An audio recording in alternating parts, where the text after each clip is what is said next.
Au Cubel. On est arrêté une fois sur la route quand même, ils ont ouvert les portes. Je vous dis que c'était un bonheur de sentir l'air frais rentrer dans le wagon. Hein. Et il y en a un qui a pu se descendre pour aller vider le Cubel et remplir le seau d'eau. Je ne sais même pas ce qu'il était parce que c'est pas moi qui y étais. J'étais près d'une petite gare de village là. Il y avait sûrement un robinet là tout près. On a refermé les portes et on est parti. Et après 3 jours et demi, donc, nous sommes arrivés à Weimar. Et là, on est redescendu. Comme la bastonnade a recommencé avec les chiens et compagnie. On a fait des pelotons de sang. Je ne sais pas combien qu'on était. Hein. Et on est monté toute la côte qu'il y avait. On est arrivé sous le camp de Buchenwald. Le travail par la santé, ou la santé par le travail. Grand lettre au portail de Buchenwald. Et on s'est tous regardés. Dans le camp de travail ici, on ne savait rien. Et c'est la vie de prunier politique proprement dit a commencé. On est passé par le déshabillement, puis on est passé par la douche. On a été rasé après la douche. Jusque les 3 poils que j'ai sur mes doigts de pied, on me les a rasés. C'est des Polonais. Et après, c'est la désinfection. C'est de la crioline. Je ne sais pas si elle était pure, mais elle n'était pas loin d'être là. Et il trempait un machin comme un badigeonne du blanc, là, une grosse brosse, là. Et flash, entre les jambes et en dessous des bras. Et ça brûlait. Hein. Et voilà. Puis on est passé dans une autre pièce, et là, on a commencé à distribuer les vêtements, un pantalon, une chemise en fine toile, là, une veste, un carreau et une capote. Enfin, une capote, toujours dans le même tissu, de l'ersatz, hein, des tissus de guerre. Quoi. Et alors, dans une autre pièce, là, ça durait plus longtemps. Alors, on a été immatriculés, on a recommencé à dire non, nos dates de naissance, est-ce qu'on était né, bref. Tout le machin, tout ça a été inscrit dans les livres, tous les bijoux qu'on avait. Enfin, moi, j'avais qu'une bague et un petit peu d'argent. Ça a été mis dans des petits sachets, et tout bien classé. Et on nous a donné à ce moment-là notre numéro. Parce qu'à partir de ce moment-là, on n'avait plus de nom. On n'était plus qu'un numéro. Je n'ai plus jamais entendu dire Merveille ou Yves. Si, entre nous, mais au point de vue autorité envers nous, j'étais un numéro. 75 1471. Il fallait le lire en allemand. Hein. Parce qu'on on a même ri ici lundi passé. 75, 74. J'en suis bien sorti. Parce que parfois, quand tu vas aller trop vite, et c'est ce que j'ai sorti là, pour animer un petit peu, parce que je suis un petit peu taquin comme ça. Et je dis, je m'excuse de la prononciation, mais quand vous aurez mon âge et des faudins, vous ferez comme moi. Naturellement, ils ont tous rigolé, parce que c'est difficile à dire. Et je l'ai jamais oublié. J'ai jamais dû faire des efforts, j'ai toujours bien retenu mon numéro. Et on était dans le petit camp. On était pour 15 jours dans le petit camp, oui, environ. Quinzaine de jours, sous des tentes. Puis on est monté au camp intermédiaire. Moi, j'étais dans la baraque 54. Alors là, c'était... Le petit camp, ça pouvait encore aller, on savait encore se coucher par terre comme on voulait. Mais dans les baraques, là, surtout la 54, on était à 5 sur une couchette. Il y avait les machins. Les chalits. Hein, Les chalits. les chalits. à 5 par place pour une personne. Hein. Donc, en quinconce, à sous-close, enfin. Les plus faibles, ils dorment en bas, les moyens et au milieu, c'est d'être bien, soi-disant bien, tout en haut. Alors, quand un qui était malade, celui d'en haut qui dégueulait, c'est celui d'en bas qui ramassait tout. Enfin, je vous explique pas là, je ne sais même pas expliquer parce que les gens ne pourraient pas croire ça. On a c'est pour moi une quinzaine de jours, 3 semaines aussi. Puis on a eu la séance de piqûre.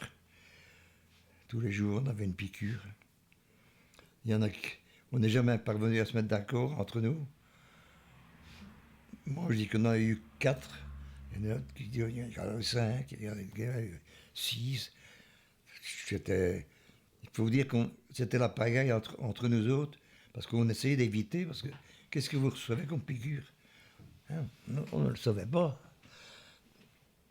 Et moi, je dois dire franchement, j'ai peur des piqûres. Enfin, encore maintenant, je suis méfiant des piqûres. Hein. Il y a juste mon médecin traitant. Lui, il va me dire, je te fais une piqûre, je ne dirai jamais rien. Mais si je vais en clinique, tout ça, je dis attention, hein, parce que j'ai tout. C'est comme ça, j'ai peur des piqûres, il n'y a rien à faire. À part ça, le médecin, ici, mon médecin traitant, j'ai confiance en lui, c'est tout. Donc, on a essayé des piqûres. Il y en a qui sont tombés évanouis, bien entendu. Parce que il y en a qui passaient, ils faisaient ça avec une petite bosse sur la poitrine, et il y en a un autre qui arrivait, et clic, il jouait au gueule-pic, hein. Le troisième, il poussait sur la seringue. Le seringue qui balançait comme ça. Hein, celui qui voyait, qui était déjà guinéen, et qui voyait l'autre camarade qui avait ça, il blanchissait déjà d'avance. Enfin bref, ça s'est passé. Et alors, la veille du bombardement, je ne sais plus exactement quelle date exactement c'est, tellement loin. Enfin, on a eu cette chance-là. La veille, enfin un jour, donc on était appelé sur la place d'appel, parce qu'on a eu des appels. Et il faut dire que,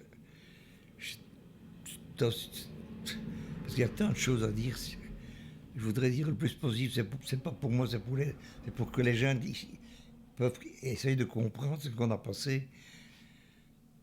Et que si on raconte ça maintenant, c'est pour éviter que cette histoire se reproduise. J'ai eu un appel qui a duré, je ne vais pas dire 24 heures, mais pas loin de là.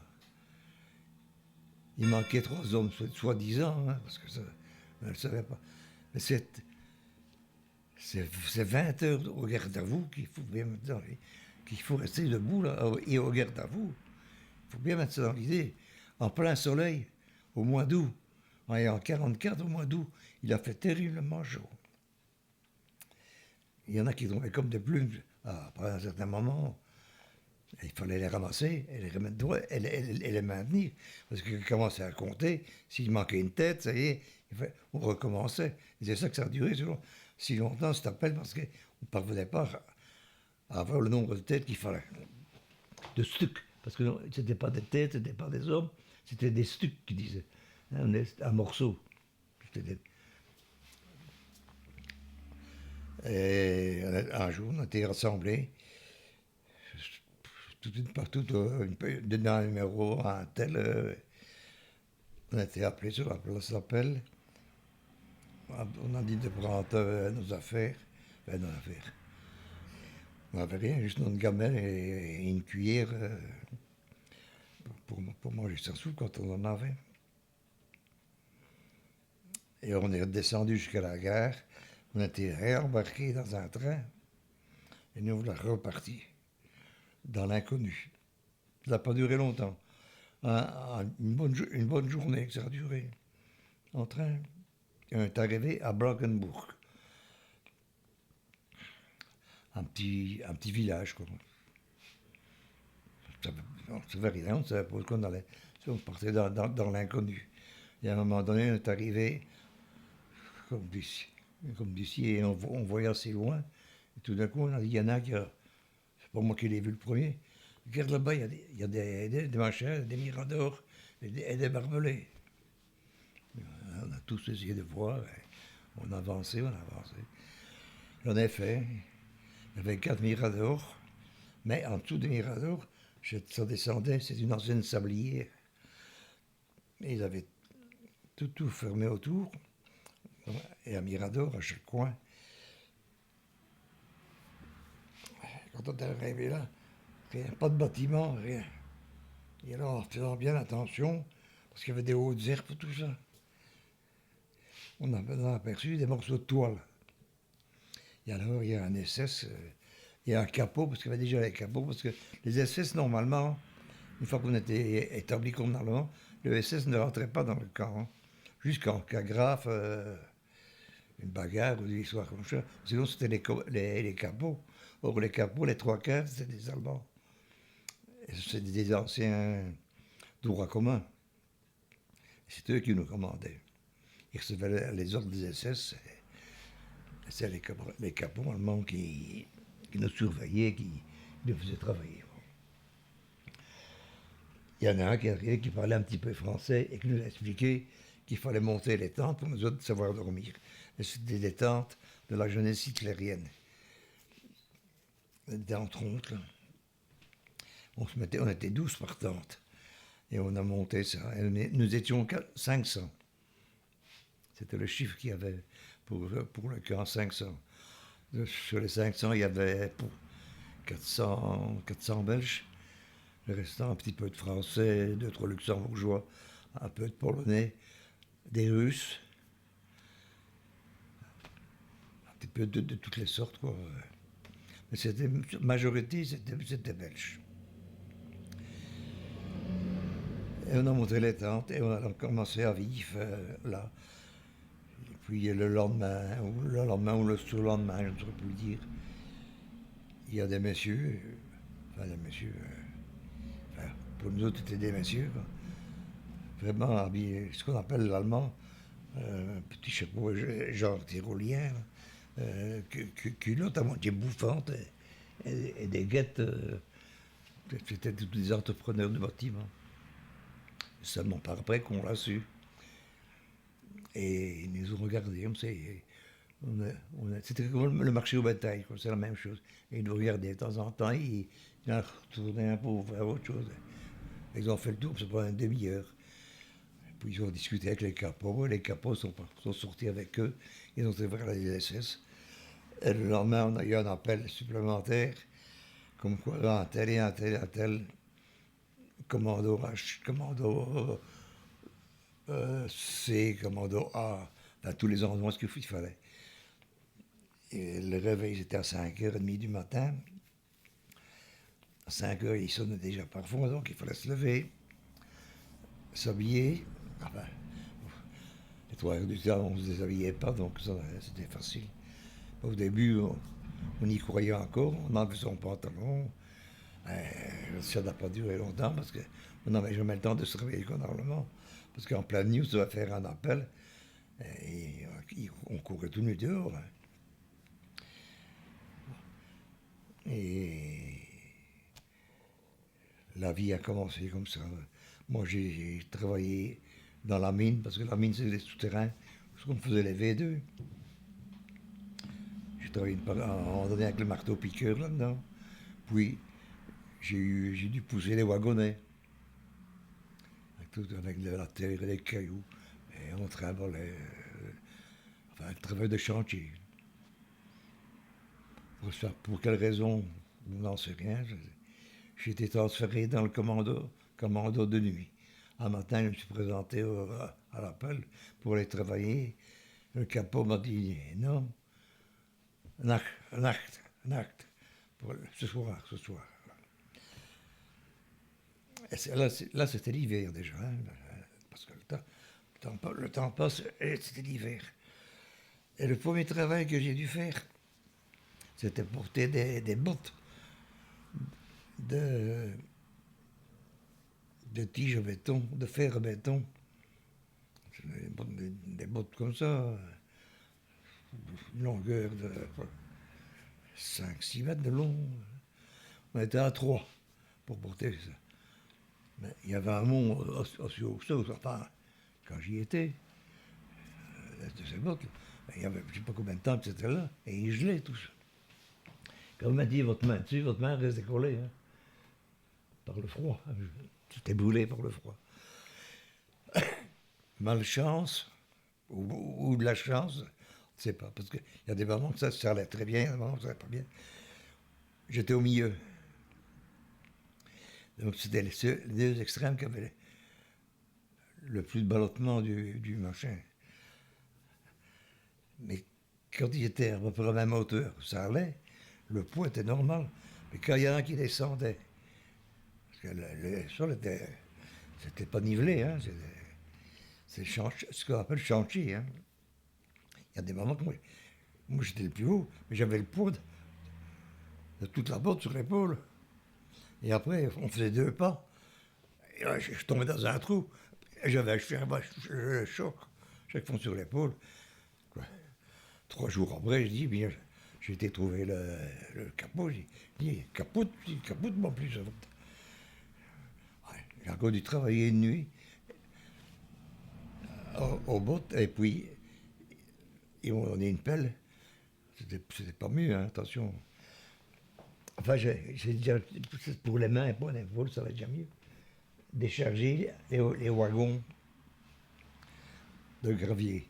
Mais du gros gravier comme ça, avec une fourche, qui ont des dents si larges que ça. Un fusil dedans, il y a 3 cailloux qui restaient, de passer à travers. Hein. Alors il y en a d'autres qui disent, prends une pelle, essaye d'avoir une pelle, ça va mieux. Ouais. Au début, ça va un petit peu, mais au début, un petit peu après, on arrive sur le fond du plancher, ça ne glisse pas. Hein. Ouais, faut toujours forcer. 4-5 cailloux à la fois. Hein, c'était l'os, parce que les trains devaient repartir le lendemain matin. Ça devait être vite pour le matin. J'ai agité, je ne sais pas combien de temps que j'ai fait. J'ai bien fait un mois, si pas plus, la nuit. Parce qu'à un moment donné, c'était du ciment qu'on devait décharger, des sacs de ciment. Là, ils étaient méchants. Et là, les SS étaient avec. Parce que si vous laissiez tomber un sac de ciment, c'était la bastonnade à 100%. Hein. Ça coûtait cher, hein, le ciment. Et il fallait suivre. C'était la queue. Hein. Il fallait. Comme d'ici. Sur le fond là-bas du garage, là-bas, on voit les petits arcs. C'est ton gars là qu'il fallait le faire. Je ne sais pas ce que j'avais eu à un moment donné. Il a dit merde, on est assez, moi je ne travaille plus. Parce que je fais ça assez souvent. Et je reviens donc près du wagon. Le gars machin, il me dépose le sac de ciment sur le cou, sur les épaules, comme on avait l'habitude de faire. Et à ce moment-là, le capot qui était là, il dit halte. Et il remonte un sac, il m'a mis un deuxième sac. Donc il m'a fait du 100 kilos sur le dos. Ça, presque manger, on n'a presque plus rien à manger. J'ai fait 3 pas, mais je n'ai pas laissé tomber les sacs. Hein. Je me suis écroulé tout doucement. Enfin, tout doucement. Je n'aurais pas su les tenir. Je me suis laissé glisser tout doucement pour pas que les sacs cassent. Ça, j'en ai. Je dis, si j'ai écrasé un sac, je m'en fais. Alors ils m'ont redressé et ils m'ont laissé qu'un sac. Et je partais que le sac et j'ai continué comme ça. Ça, c'était un souvenir qui est pénible parce que quand ça, avec 125 grammes de pain par jour, et une louche de soupe, enfin d'eau chaude avec une feuille de rutabaga, hein, c'est pas beaucoup. Un petit morceau de margarine, comme ça de longueur, pas combien de grammes, mais 100 grammes, il n'y a pas de 100 grammes là-dedans, par jour. Et une cuillère de confiture de temps en temps. On ne savait pas tenir le coup avec ça. Enfin, moi, je l'ai quand même tenu, certains. D'autres n'ont pas su.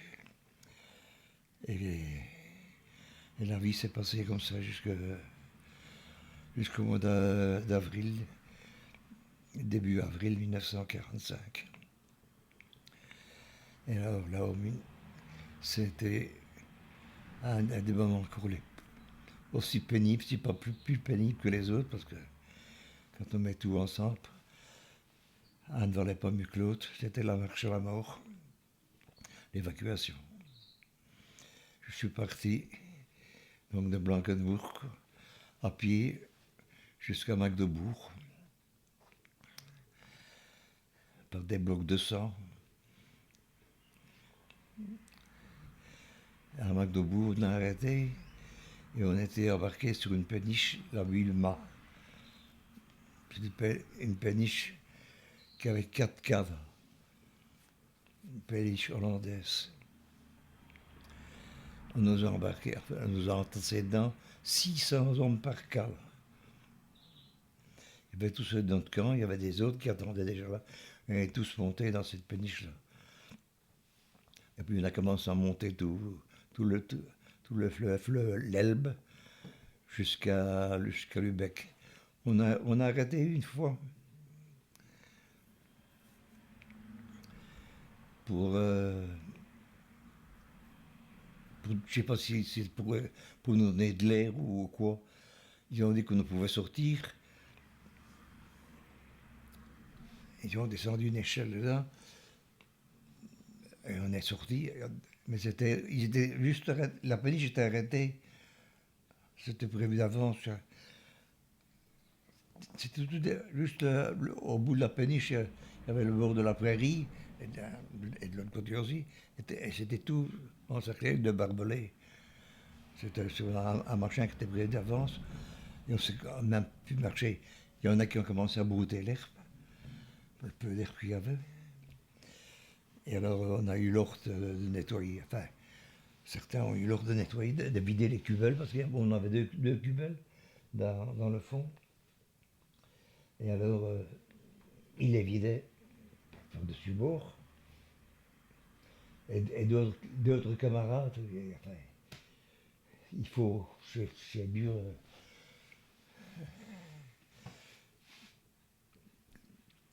Je les vois encore se précipiter pour boire.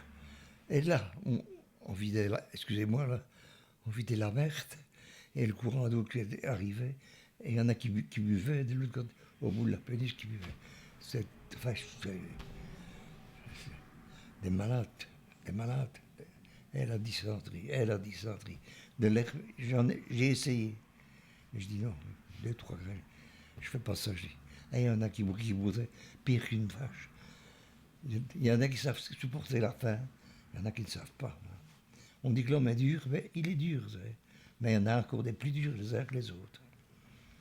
Et peut-être 1 heure que ça a duré. Il y en a même certains qui ont trempé leurs pieds dans l'eau, ça leur faisait du bien. Mais il y a encore une partie semi-comique, si on peut dire. C'est quand on est descendu la première fois dans la cale. On essaye toujours d'avoir une bonne place. Or, les meilleures places, à première vue, c'était de se mettre contre les parois, comme on était adossé, on n'avait rien derrière soi, et on pouvait s'appuyer. La première heure, ça a été. Mais la deuxième heure, ça n'a plus marché, parce que la paroi a pris la température de l'eau convenablement, et comme il gelait, l'eau était glacée. La chaleur des hommes, on n'avait plus beaucoup de chaleur, mais enfin, rien que la respiration, c'était la condensation qui se faisait sur ces parois, et l'eau dégoulinait des parois. Tous ceux qui étaient contre les parois, qui avaient les bonnes places, ils n'ont fait qu'une chose, c'est commencer à se tortiller pour éviter d'être contre la paroi. Mais alors, malgré tout, il y a certains qui ont toujours un esprit fraudeur, il n'y a rien à faire. Et je faisais un petit peu partie de ceux-là. Je dis, t'as vu, t'as eu la bonne place, hein, maintenant t'es bien content de venir au milieu. C'est l'histoire d'essayer de remonter le moral. C'est pas cette idée-là qu'on faisait. Il fallait s'expanser, il n'y a rien à faire. On ne sait pas toujours tout tenir pour soi. Il y a des moments, il faut que ça sorte. J'ai oublié de le dire, avant d'arriver à Magdebourg, il y a le père Armin dont j'ai parlé tantôt, qui ne savait plus suivre, et c'est là qu'il était abattu, d'une balle dans la tête. Il y en avait plusieurs, hein. Par après, il y en a encore eu. Alors, arrivé à Lübeck, on a changé un petit peu avant Lübeck. On a quitté l'Elbe, on a pris le canal de Lübeck et on est parti sur la gauche, bon, vers la Russie. Enfin, si on peut appeler ça, disons vers la Pologne, ce serait plus juste. Et on a encore fait la. Si j'ai bonne mémoire, ça doit faire une trentaine de kilomètres, environ. Une trentaine de kilomètres à pied. Mais après avoir passé 8 jours à peu près dans la péniche sans bouger, se remettre à marcher, c'était mortel. Hein. Et c'est là que j'avais un camarade, je n'ai plus jamais retrouvé d'ailleurs par après. Je lui ai dit, moi je ne vais pas plus loin. Je me mets dans le fauteuil, dans le fossé ici, et je ne bouge plus. Je ne savais plus jeter. Je me sentais vraiment vidé. Ah, Yves, allez, Yves. Ah oui, Yves, tu sais plus, tu sais plus. Et à ce moment-là, j'ai eu encore un coup de chance dans ma vie. Il y a les SS qui avaient quand même remarqué quelque chose d'anormal. Parce qu'eux aussi devaient marcher, il ne faut pas l'oublier. Ils se relayaient, bien entendu. Il y en a une partie qui roulait en camion, il y en avait une grande partie qui devait marcher avec nous autres. Le médecin-major, le médecin-major, je dis bien, qui est arrivé et nous a passé en revue. Et ils ont commencé à discuter, ça a duré une paire d'heures. Le noir, il tombait. Et on a encore fait 2-3 kilomètres à pied. Et on était parqués dans une grange. À Sarro, c'est un petit village. Là. À Sarro, on nous a parqués dans une grange. On n'a fait qu'une chose. Moi, j'ai encore eu la force de monter à une échelle. Il y avait une échelle. Il y avait un fenil au-dessus. J'ai dit, je vais aller me mettre là où je serais hors des coups. C'est toujours qu'on essaie d'éviter, c'est les coups. Parce que des coups, on en recevait comme on voulait. Et je suis parvenu à monter en haut, dans la paille, liquidé.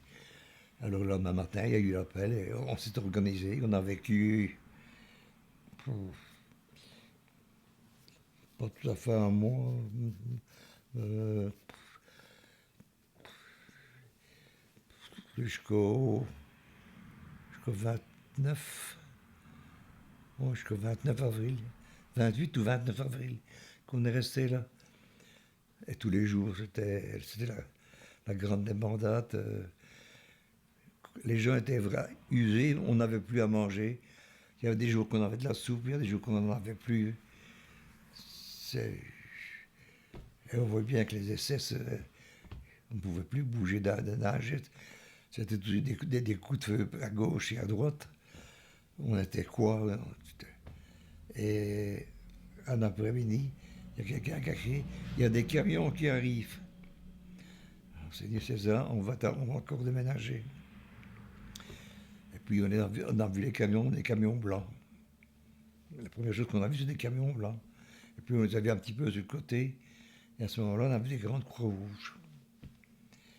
Et c'était la Croix-Rouge suédoise, qui avait deux bateaux à Lübeck. C'était un accord qu'il y a eu entre le prince Bernadotte et Himmler pour faire un échange de prisonniers. Donc, parce que en Suède, il y avait des prisonniers, surtout des marins, qui ont été ramassés dans les eaux territoriales. Parce que la Suède, ils avaient leur terrain, ils étaient neutres, mais ils ne pouvaient pas rentrer dans leurs eaux.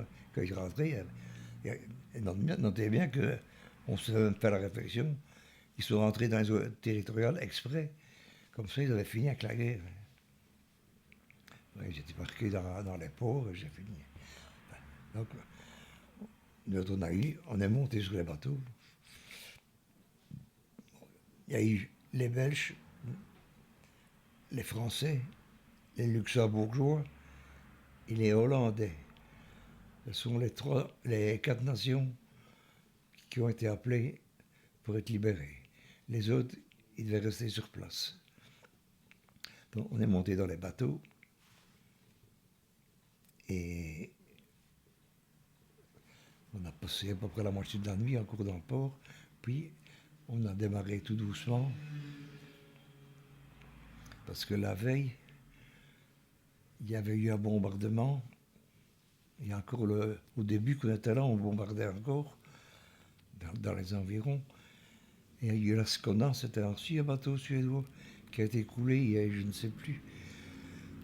Oh, passé 1000 morts de prisonniers qui ont été coulés avec le bateau dans le port même.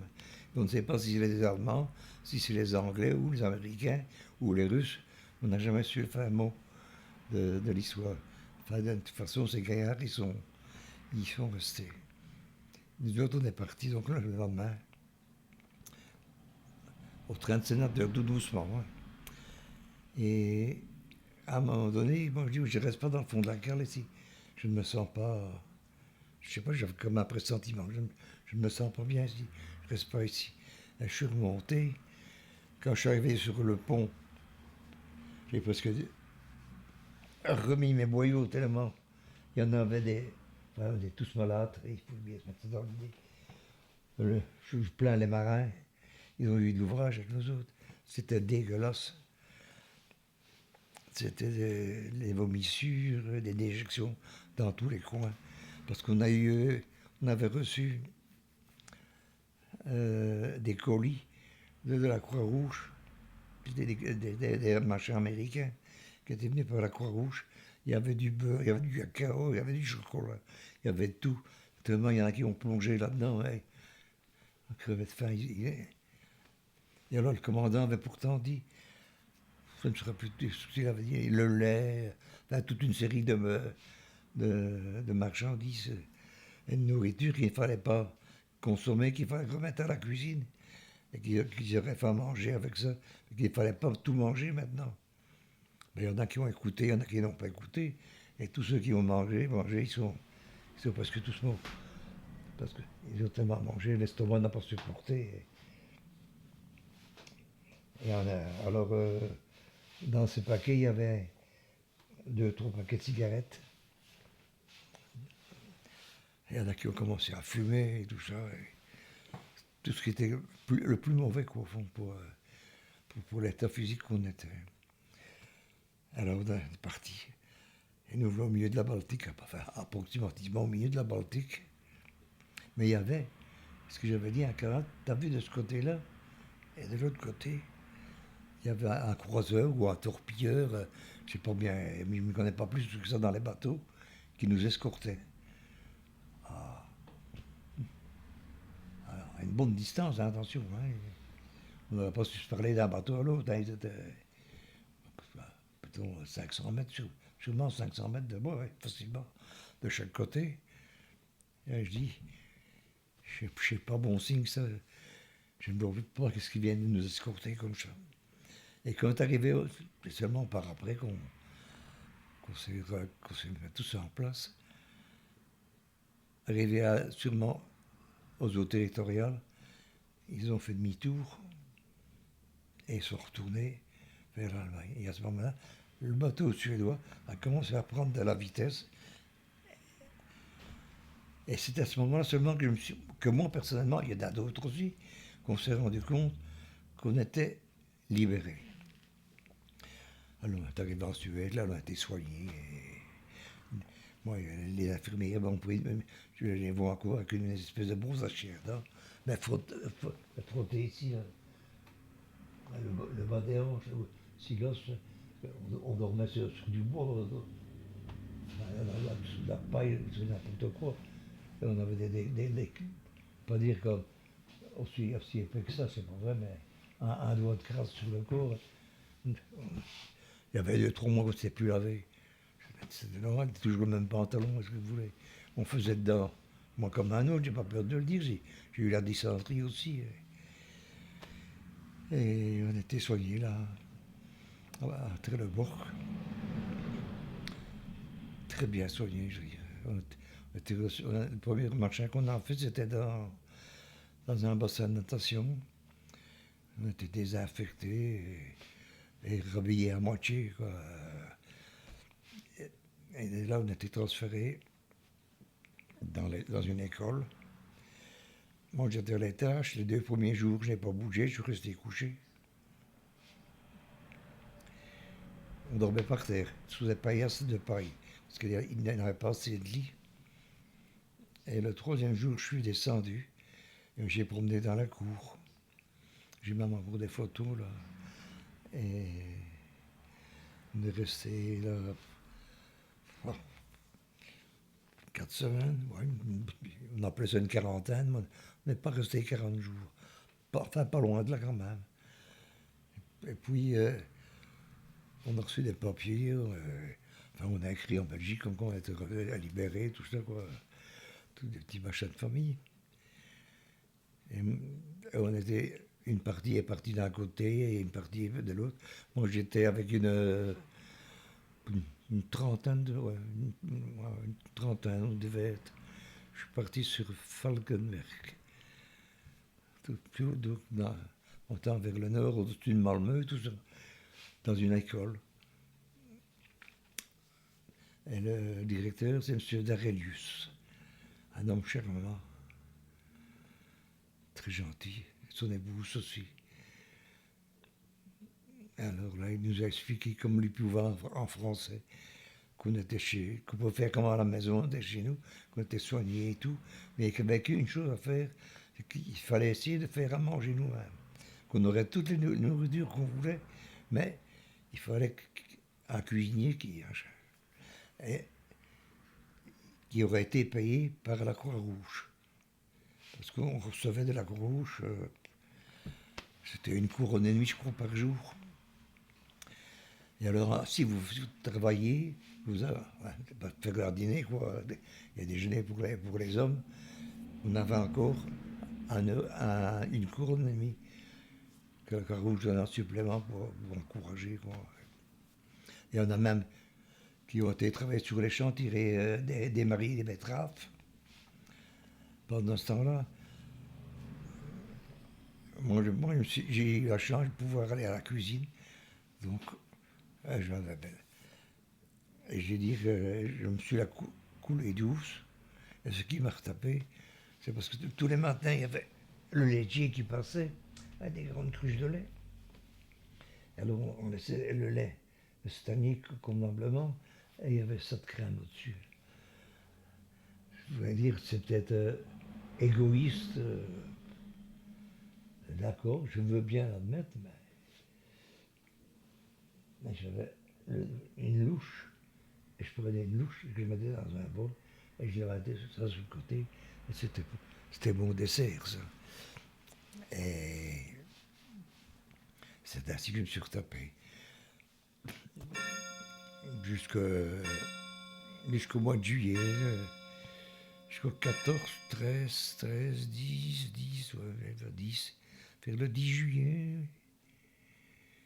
1945, alors, on nous a dit qu'on allait rentrer en Belgique. On est descendu sur Malmö. À Malmö, on a pris le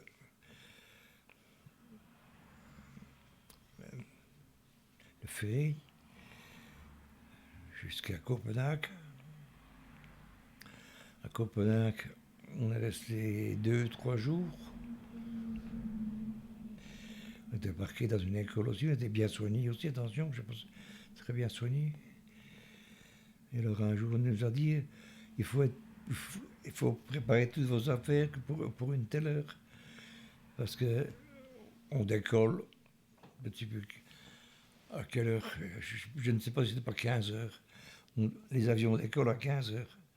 Et on s'est tous regardés, les avions. Moi, premièrement, j'ai pas peur de l'île, j'avais été en avion à ce moment-là. Hein. Ah. Oh, mais bon, certains, moi, je ne monte pas là-dedans, toute une affaire. Enfin. On est parti au champ d'aviation, on est monté dans les Dakota, et monté dans un vieil autobus, on montait là-dedans, ça revenait au même. Hein. Parfois, on voit ça à la télévision, les parachutistes là, qui sont dans des films de guerre, qui sont appuyés contre la carlingue, là, dans des machines et tout, grillagées, là, toutes des lanières. Là. Ben, c'est la même chose, t'es là-dedans, et vous êtes là. Qu'est-ce que tu dis? Qu'est-ce que tu dis? Pas moyen de parler tellement que ça faisait du bruit. Et tac, tac, tac, tac. Et on est arrivé ainsi jusqu'à Bruxelles. La première chose que j'ai fait, j'ai fait comme le pape. Pourtant, je n'avais pas encore vu à ce moment-là. J'ai pas été le seul, plusieurs. On a embrassé le tarmac en arrivant. Nous venons en Belgique. Et on a reçu un bâton de chocolat. Là, je m'en souviendrai, notre accueil. Fantastique. On a été envoyé à la rue Gallet, au centre d'accueil. Et là, on a attendu que ceux qui avaient des parents qui viennent me chercher. On a reçu un billet de 100 francs pour nos déplacements, s'il fallait. Et j'étais fini. Et on était revenu. Le voyage est terminé. On est resté 3-4 jours à Morph à la maison, bien entendu. Pour une insolite commencer à parler. Et on a bien vu que ça n'allait pas. Et bon, j'ai dit à mes parents, écoutez, je m'excuse, mais je m'en vais à Gérin. Moi, mon grand-père, je dis, c'est eux que j'ai vus en dernier. Et c'est eux que je veux revoir en premier. Et je suis parti, et pendant 2 mois, je suis resté encore du côté de Dinan, là-bas. J'ai fait le tour des environs, tout ça. Et tout doucement, je me suis retapé. Et la vie a repris. Et c'est la fin de mon odyssée. À part les séquelles, ça, c'est autre chose.